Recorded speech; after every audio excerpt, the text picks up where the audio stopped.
அனைவருக்கும் அன்பான வணக்கம். நலாஸ் கிச்சன் தங்களை அன்புடன் வரவேற்கிறது. இன்றைக்கி நாம் பால் பணியாரம் எப்படி செய்வது என்பதை பார்க்க போகிறோம். நம்ம வீடியோக்குள்ளே போகிறதுக்கு முன்னாடி நம்ம யூடியூப் சேனல் நலாஸ் கிச்சனை சப்ஸ்கிரைப் பண்ணிவிட்டு அப்படியே அதுக்கு பக்கத்தில் இருக்க பெல் பட்டனை மறக்காமல் கிளிக் பண்ணுங்கள். ஹலோ வியூவர்ஸ், இன்றைக்கி நாம் பால் பணியாரம் எப்படி செய்ய போகிறோம் என்பதை பார்க்க போகிறோம். அதற்கு தேவையான பொருட்கள்: மாவு, அரிசி மாவு நான் அரைச்சி வச்சுருக்கேன். அதுக்கு என்ன ரேஷியோனா 1 டம்ளர் பச்சரிசிக்கு 1/4 டம்ளர் உளுந்து எடுத்து அரைச்சி நான் ரெடி பண்ணி வச்சுருக்கேன். இது ஒரு தேங்காயை பால் எடுத்து நல்ல கெட்டி பால் எடுத்து ஜீனி போட்டு கொஞ்சம் ஏலக்காய் போட்டு ரெடி பண்ணி வச்சுருக்கேன். அதே மாதிரி பொரிக்கிறதுக்கு தேவையான எண்ணெய். இதுதான் நமக்கு தேவையான பொருள். இப்போ எண்ணெய் சூடாயிடுச்சு. இப்போ பால் பணியாரம் நம்ம வில்லையாக போட்டு பொரித்து எடுக்க போகிறோம் எண்ணெயில்.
இப்படி அரிசி எடுத்து நம்ம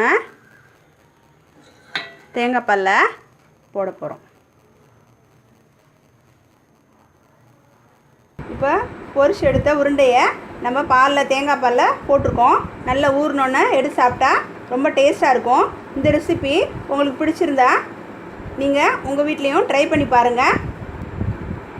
இந்த வீடியோ உங்களுக்கு பிடிச்சிருந்தா லைக் பண்ணுங்கள், ஷேர் பண்ணுங்கள், கமெண்ட் பண்ணுங்கள். மறக்காமல் நம்ம நலாஸ் கிச்சனை சப்ஸ்கிரைப் பண்ணி அதுக்கு பக்கத்தில் உள்ள பெல் பட் சிம்பலை கிளிக் பண்ணுங்கள்.